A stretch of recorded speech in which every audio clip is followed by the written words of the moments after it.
You're listening to the Access Success Podcast, produced by AccessU, a division of Access Advertising and Public Relations. Hey, let's do something big. I'm your host, Rachel Schneider. Welcome back to the Access Success Podcast, where we highlight important topics focused on education in every form it takes. This week, we've got an episode focused on objective journalism and the reasons why some news stories or news outlets can appear more biased than others. This has been a huge topic in recent years, especially with the fake news fad of the Trump era. It made a lot more people skeptical and more conscious, if they weren't already, to the way that they were getting their news and who they were depending on to report it. A submission made back in May to the Chronicle of Higher Education's newsletter asked if objectivity is a problem for journalists. Is this something that has changed over time?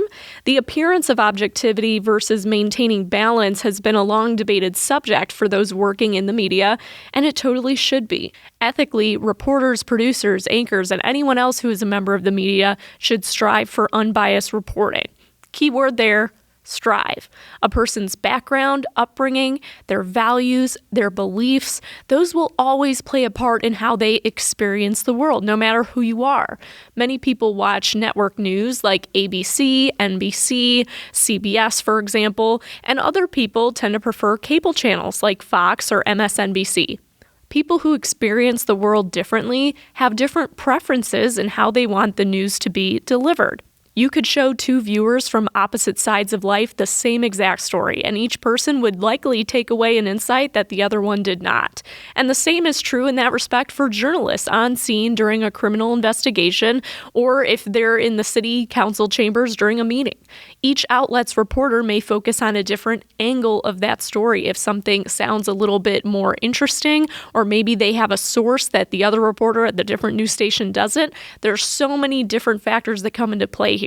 But objectivity comes into play from the very moment something newsworthy happens. Whoever is on scene at a breaking news event might talk to different sources, see and report different details. Now, that doesn't make the other details that were reported by a different news outlet false, but depending on the story, leaving them out could risk the balance of that story.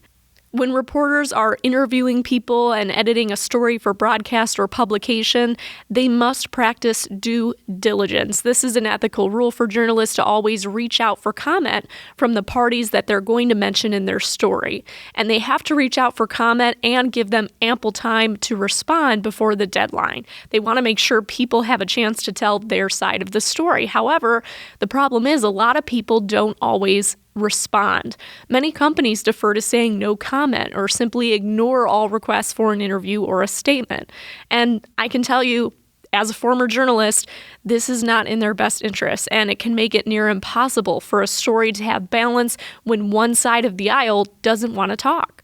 I can think of multiple times right now in my career in TV news when an organization striving to keep something hush-hush or still look good in the eyes of the public refused to provide me an interview or a statement regarding an issue. A journalist's job is to report the facts, but the less there are to work with, the more room there is for interpretation. The media can only report what has been confirmed, and that totally depends on who is willing to talk, who is willing to contribute to the story. Is your side of the story being told? If you're not telling it, somebody else is. For the best possible outcomes, PR professionals and leaders need to start getting more comfortable sharing their side of the story with the media, because those behind-the-scenes perspectives make a dramatic difference in the angles a reporter can take with that story. So my advice is to always take the interview. In the rare circumstances that one isn't advantageous, let's say you don't have a spokesperson there, they're on vacation, or you don't have a plan, you need to follow up with a clear, concise statement. Never ignore the request. Ideally, 2 sentences if you can, just explaining your side of the story. Something very clear that you know the media will have time to use in that story. Now, understandably, talking to the media can be very stressful, especially in times of crisis, and that's why every organization needs to have an annual media training, and we'll talk more about that in future episodes, and you can subscribe to our podcast for more marketing and public relations insights. Thanks. See you next time.